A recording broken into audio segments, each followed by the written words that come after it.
I'm going to actually get into the 3 rules that I've already put in place for my business. They have reduced the tire kickers down to near zero, and I'm going to talk about how you can actually implement them for your own business as well. How to actually avoid those tire kicking conversations and those individuals who waste your time. And I'm sure if you're an expert in what you do, if you've been doing what you do for any length of time, you are actually attracting these people potentially like a moth to a flame. So I'm going to actually get into the 3 rules that I've already put in place for my business.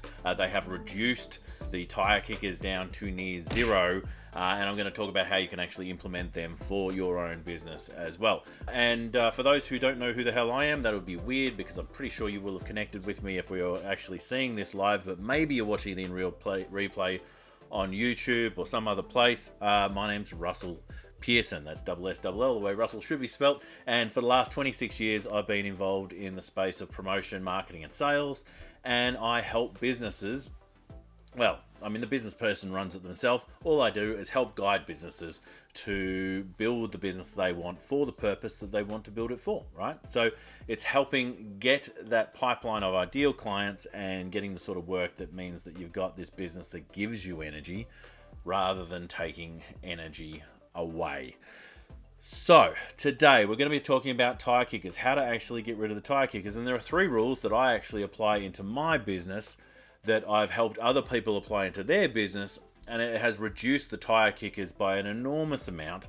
And the first rule of the 3 is don't send lonely proposals. You may have actually heard me say this before, but there are people out there, extraordinary, I'm sure it's not you, I'm sure it's not you, but there are people out there who are taking requests, writing a proposal on a document, sending that proposal to the client, and expecting them to have the best outcome without them being present in the discussion, without the client being present with you, without you being present with the client.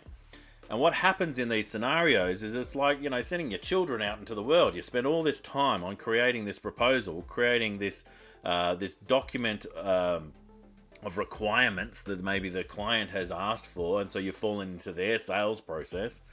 And you've spent all this time to get this document out to them, and then you send it without you, which means that it arrives and they look at it and they might find one thing that's wrong with it and they go, okay, well, that dismisses the entire proposal. There's no point in me doing that. Whereas if you were there with them in the conversation, you could actually speak to that. All right, well, if this is not the option you're looking for, let's talk about what it could be.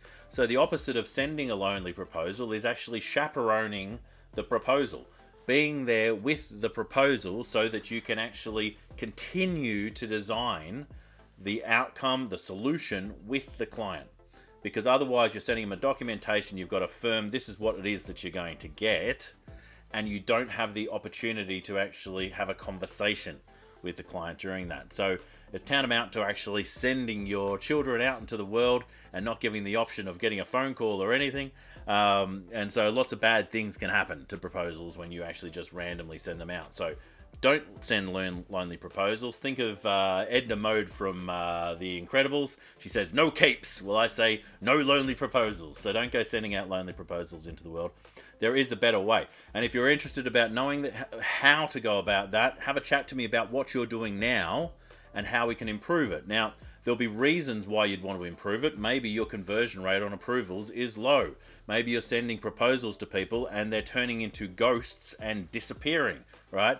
That's all because you sent a lonely proposal, and there is absolutely a better way. And that's one way to avoid tire kickers. The second way is really priority. Is now the right time for you to be actually having this sales conversation? Is now the right time for me to be speaking to you as a prospect to what I have to offer, right? And ideally, the flip side is now the right time to fix the problem that you've got or get you the outcome that you want. So many people don't ask that. So many people don't ask, is there a priority to do something about this now? And so they end up getting in conversations with people 3 months, 6 months before they're even ready to consider the option of moving forward. And so they're not prospects. They're suspects or they're potentially leads, but I like to have the definition there. the differentiation, that's the word I'm looking for, between leads and prospects. Being a lead is someone who could potentially use what you've got, or potentially you could help them with what they need. That's a possibility, but a prospect should, because you've already identified that, yes, they have a problem you can solve. Yes, they've got an outcome they want that you can deliver. And now is the right time. Now is the time to be actually talking about that. So if you're not asking if now is the right time, if you're not doing the work to find out if that's a priority that you should be working with, then you are really asking for people to waste your time, because you're asking for them to actually have a continued conversation with you. So if you don't know that now's the right time, you've actually made that bed. And I think that's the case with all of these activities. If you find that people are wasting your time, it's probably because you're an expert and you actually deserve better, right? So people want to get your advice. They want to understand your knowledge, and sometimes they want to actually take your knowledge. I mean, that happens. It's like a moth to a flame. They're attracted to you because of something you've got, whether it be your expertise, your experience, whatever it might be. But if people are wasting your time, then it's because you've allowed them to. So you've sent a lonely proposal. You don't have the right format around how you make proposals. You've not checked that there's a priority to actually have this conversation now, and you're just having a conversation which could end up being a maybe, which is one of the worst scenarios in any sales, because you end up chasing a maybe for the next 3 to 6 months, if not 18 months. I remember there was one, before I even knew this, I chased a sale for I think 18 months before we got a yes. And I'm like, yeah, I got the yes, but I probably spent 30 hours over the course of 18 months actually having conversations with this person, and I'm not going to get that cash back. I'm not going to get that time back, right? Most important assets that I've got. All you've got is energy, right? It's the energy you've spent in the past, which is the money, the resources, the team you now have. The energy you're going to spend in the future is the time you've got, and we've only got a limited amount of time, so make sure you're spending it usefully. Now, the third rule of not getting time wasters is push for not now, or push for no now, right? So what does that mean? That means if they're on the fence, if they're a maybe, if they're like a 6 out of 10 or even an 8 out of 10 about talking about the thing now, then they're not ready. And I would push them to say, is this a no for now? Is this something we should be talking to later? Is this something that you actually have a priority on now, or is this a later thing? Is it a later or a sooner thing, right? And if they go, no, that's pretty important. By the time I get to 2026, I want to be thinking about that. Now, just so you know, if you're watching this in the future, it is 2023. And that's not a near possibility. That's not a priority. So you've got to really understand that is this person ready? Now, you might have asked the priority question, but then you really need to get them off the fence. If they're a maybe, it's potentially because of the way something's been presented. The other option is they might say something along the lines of, I need to think about it. Now, someone who's thinking about it is because you've put someone in that state of thinking about it. And what's incredible about thinking about something is that you cannot make a decision while you're continuing to think about something. So you need to help that person actually get into the reason why they want to make this decision in the first place. You've got to associate them with either the problem or the outcome they want, and you've got to help them to say yes. Now, that's not pushing someone to say yes, that's actually pushing someone to say no, because a no would be better than a maybe in this scenario. And what I'm saying, no, it's not no forever, it's no, not now. And so in my business and in the business of a lot of the people I help that are getting these results, we have 6 very, very clear steps in our sales pipeline. And so we're trying to get a no at every single one of those steps, because if we accidentally let through a yes when it was actually maybe, we're increasing our chances of having them waste our time when we get to the sale.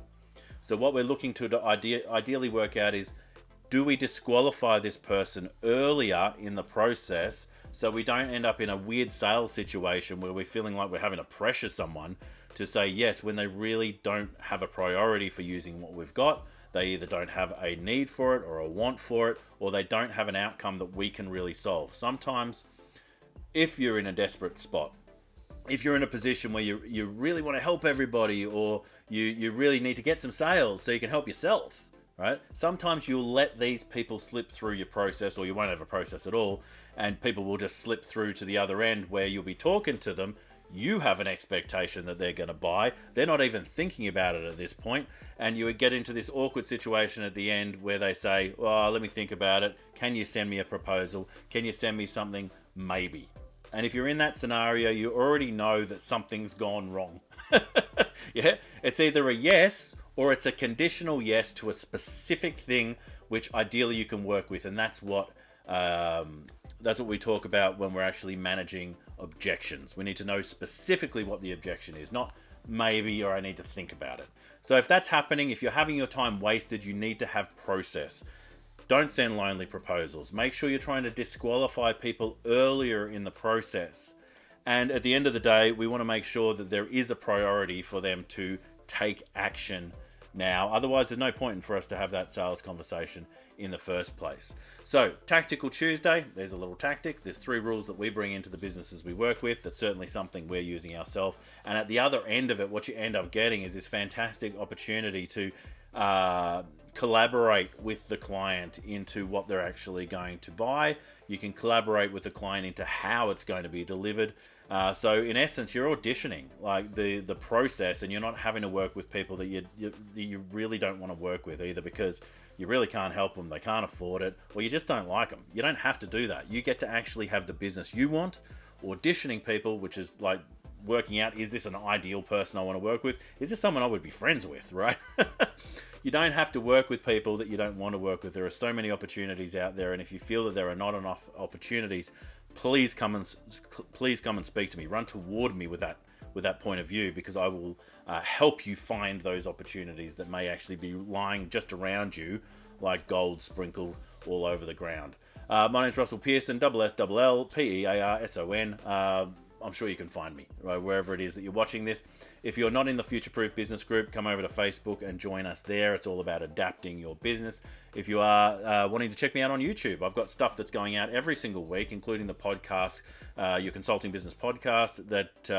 Check that out on YouTube. Again, if you search for my name, you'll find it. Subscribe to it. A lot of people are starting to subscribe now, which is fantastic. And we're getting a lot of regular commenters and regular viewers of the show that we're putting out every week, and they're finding it very valuable, and hopefully you too will find it very valuable.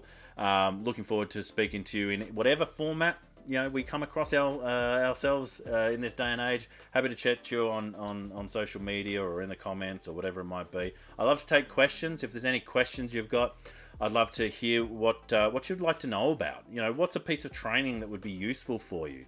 These are things when people ask me for them, I go, "Oh, that's fantastic," and I actually put trainings together or put episodes like this of Tactical Tuesday together so that people can get access to either a perspective or a tactic or a next step right now. If you are looking for some support with your business, if you're an expert, in other words, you're a specialist of what you do, if you are an advisor, a consultant, if you actually share your expertise, your knowledge and your experience in what you do to build your business, and would like to get a few more clients, or you may actually want to get a few more retainers or contracts, I'm more than happy to have a chat to you about it, because I actually run a business program that helps you do that. I can speak to you beforehand and actually see even if and how the program can work with you. But if you are looking for some sort of support, or at least a second set of eyes to have a look at the challenge that you're currently facing, I would be more than happy to speak to you about that. So just raise your hand, send me a comment, send me a message, and we can have a chat. Until next time, my name is Russell Pearson. Stay passionate, and I will catch you on the next one. Bye for now.